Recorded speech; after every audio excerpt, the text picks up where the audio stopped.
November 2024 শ্রীনগরের এক ব্যস্ত ফ্লি মার্কেটে নিরাপত্তা বাহিনীর দিকে গ্রেনেড ছুড়ে দেয় জঙ্গিরা। এই হামলায় অন্তত 11 জন আহত হন।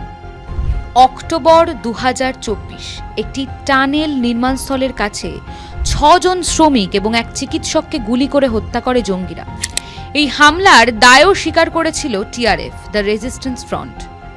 জুন 2024 হিন্দু তীর্থযাত্রী বহনকারী একটি বাস সন্দেহজনকভাবে জঙ্গি হামলার পর খাদে পড়ে যায়।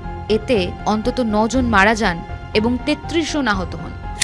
মে 2024 জয়পুর থেকে আসা এক পর্যটক দম্পতির উপর গুলি চালায় জঙ্গিরা, 2 জনেই আহত হন। ফেব্রুয়ারি 2019 কাশ্মীরে একটি বাসে আত্মঘাতী হামলা চালায় জয়শ-ই-মোহাম্মদ নামক পাকিস্তান ভিত্তিক একটি জঙ্গি সংগঠন। এতে অন্তত 44 জন আধা সামরিক বাহিনীর সদস্য নিহত হন।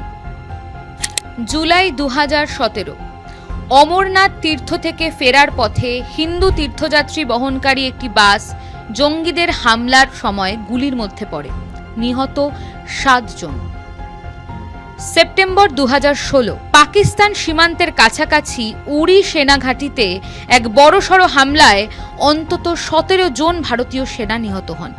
একদল বিচ্ছিন্নতাবাদী জঙ্গি AK-47 রাইফেল ও গ্রেনেড নিয়ে সেনাঘাঁটিতে হামলা চালায়।